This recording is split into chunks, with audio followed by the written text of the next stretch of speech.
प्यारे मित्रों नमस्कार। एक बार पुनः स्वागत है आपका ज्ञान गंगा आयुर्वेद क्लासेस में। आज से हम लोग शुरुआत करने वाले हैं रस शास्त्र भेषज कल्पना का पेपर सेकेंड, जिसका नाम है आयुर्वेदिक औषधि प्रयोग विज्ञान। क्योंकि जो पेपर फर्स्ट था वो कहीं ना कहीं आयुर्वेदिक औषधि का निर्माण से संबंधित था, प्रिपरेशन से संबंधित था, और जो सेकेंड पेपर है रसशास्त्र का वो एक तरह से उसका एप्लीकेशन अर्थात यूज के हिसाब से प्रयोग विज्ञान के नाम से है ना, उसका यूज के हिसाब से है। ठीक है, तो एक बात ध्यान रखिएगा कि जो पेपर फर्स्ट का अंतिम चैप्टर है, चैप्टर नंबर 14, जो कि आपका ड्रग एंड कॉस्मेटिक एक्ट से संबंधित है प्लस रूल से संबंधित है, और एक पॉइंट उसमें है जीएमपी गुड मैन्युफैक्चर प्रैक्टिसेस, इससे संबंधित है। उस पर हम अभी मैटर अपलोड नहीं हुआ है, उसका टॉपिक हम लोग अभी लेक्चर अभी कंप्लीट कर रहे हैं, उसको अपलोड करेंगे। ओके, तो आइए शुरू करते हैं हम लोग पेपर सेकंड।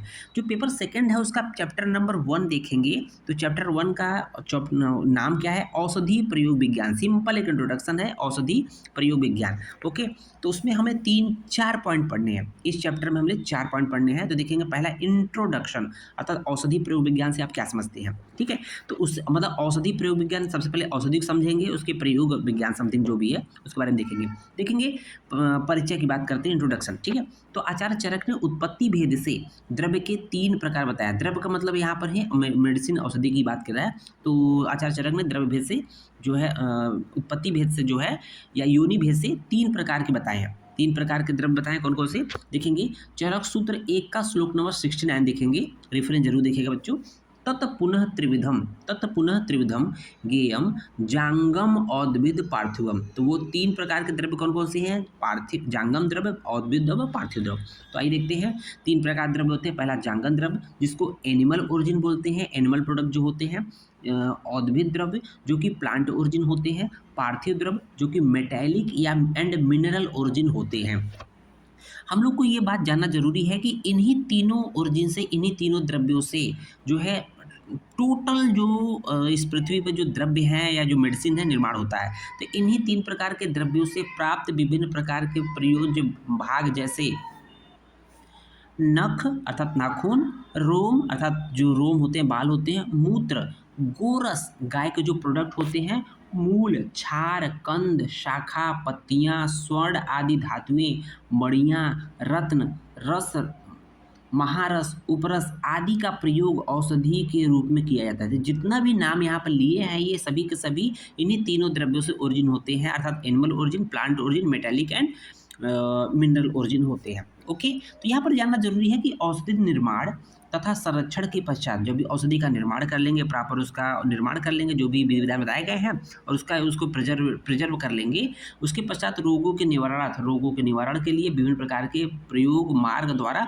इसका प्रयोग मुख्य उद्देश्य होता है। ओके, अब आइए देख लेते हैं कि औषधि के सम्यक प्रयोग का महत्व। जो औषधि का निर्माण हो चुका है तो उसका प्रॉपर यूज करेंगे तो उसका क्या लाभ मिलेगा, इसके बारे में देखेंगे। तो चरक सूत्र 1 के चैप्टर नंबर 1 के श्लोक नंबर 127 देखेंगे, बुक जरूर देखिएगा बच्चों।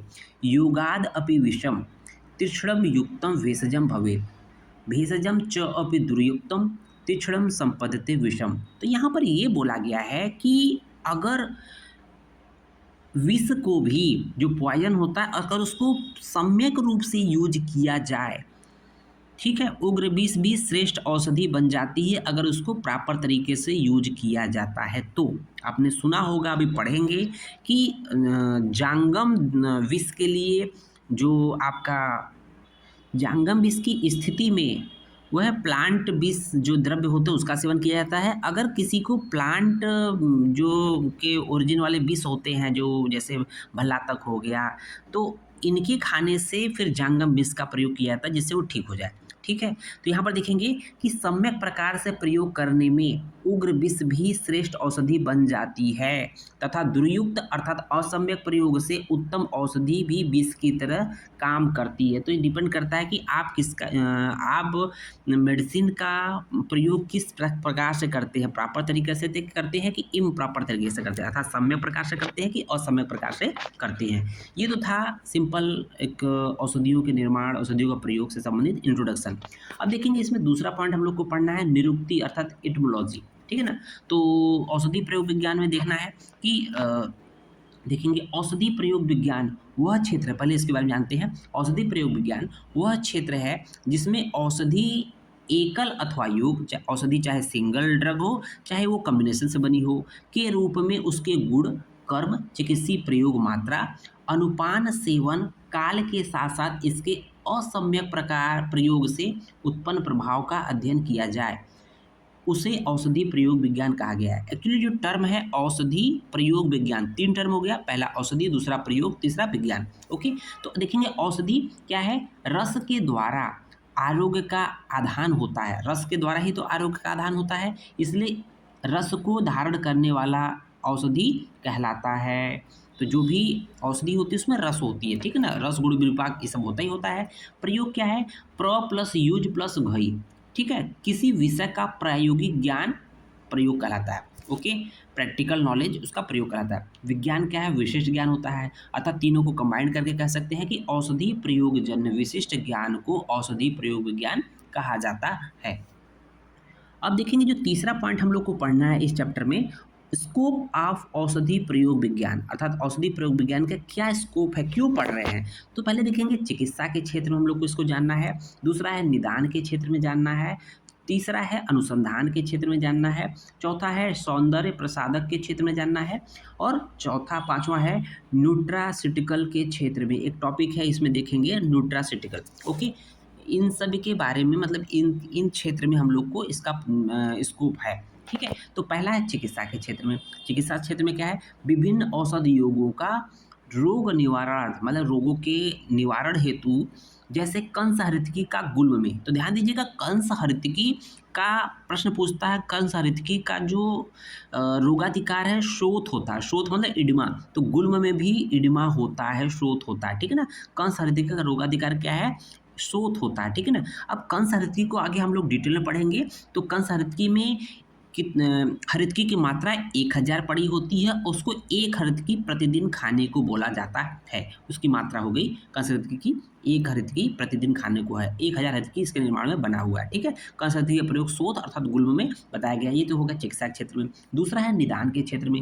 निदान के क्षेत्र में इंपॉर्टेंट ये पॉइंट इसलिए है कि ये जो श्लोक है ये एक तरह से differential diagnosis between prameha and raktapitta, prameha and raktapitta कह सकते हैं, इसके बारे में है। तो यहाँ पर ये बोला गया है कि हारिद वर्णम रुद्रम च मूत्रम बिना प्रमेह पुरुरूपे यो मुद्रियेतम न वदेत प्रमेहम रक्तपित्त से ही स प्रकोप है।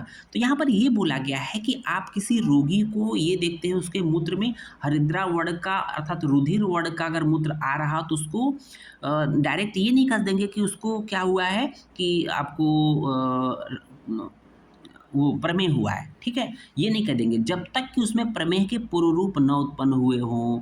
यही कह रहा है जब किसी व्यक्ति में प्रमेह का पुरुरूप विद्यमान न हो, मीन्स किसी व्यक्ति में प्रमेह का जो पुरुरूप बताया गया है वो विद्यमान उपस्थित नहीं है और वह हरिद्रा के समान पीले वर्ण का या रक्त मिश्रित मूत्र का त्याग करता है, तब उसे प्रमेह नहीं रक्तपित्त रोग जानना चाहिए। वेरी वेरी इंपॉर्टेंट है कि differential diagnosis between prameha and रक्तपित्त से संबंधित है। ओके, तीसरा जो हम लोग पढ़ना अनुसंधान के क्षेत्र में विभिन्न औषधियों का clinical trial and new drug development इसी के थ्रू होता है, ठीक है ना। चौथा है सौंदर्य प्रसाधन के क्षेत्र में विभिन्न प्रकार की औषधियाँ जैसे वर्ड कर ली, आजकल तो ब्यूटी से संबंधित ब्यूटी प्रोडक्ट बहुत ज़्यादा यूज हो रहा है आयुर्वेद में, वर्ड कर लेप का प्रयोग सौंदर्य प्रसाधक के रूप में किया जाता है। और पांचवा है न्यूट्रासिटिकल के क्षेत्र में, न्यूट्रासिटिकल का एक छोटा सा एग्जाम्पल है च्यवनप्राश, ठीक है। च्यवनप्राश आदि का प्रयोग औषधि के रूप में होता है, साथ ही साथ शरीर को पोषक तत्व प्रदान करने के रूप में किया जाता है। और लास्ट में चौथा पॉइंट जो इस चैप्टर में पढ़ना है हम लोग को, प्रशस्त भेषज लक्षण, अर्थात जो श्रेष्ठ भेषज औषध होती है उसके लक्षण क्या होते हैं इसके बारे में देखेंगे। आचार्य चरक ने प्रशस्त अर्थात श्रेष्ठ भेषज के अर्थात औषध के निम्न लक्षण बताए हैं। तो क्या है, चरक सूत्र 1 का श्लोक नंबर 135 देखेंगे, तदेव युक्तम भेषजम यद आरोग्यम कल्पते, ठीक ठीक है ना। स च एव विषजाम श्रेष्ठो रोगभ्यो यह प्रमुच्यते। कहने का मतलब ऐसी औषधि श्रेष्ठ होती है जिसका प्रयोग करने पर आरोग्य अर्थात स्वास्थ्य की प्राप्ति होती है। तो कहने का मतलब ये है कि वही औषधि श्रेष्ठ है जिसके यूज करने पर आरोग्य अर्थात स्वास्थ्य की प्राप्ति हो सके, अर्थात जो रोगी को स्वस्थ करे तथा अन्य रोग या किसी भी प्रकार का विकार उत्पन्न न करे, यही प्रशस्त भेषज अर्थात औषधि के लक्षण होते हैं। धन्यवाद।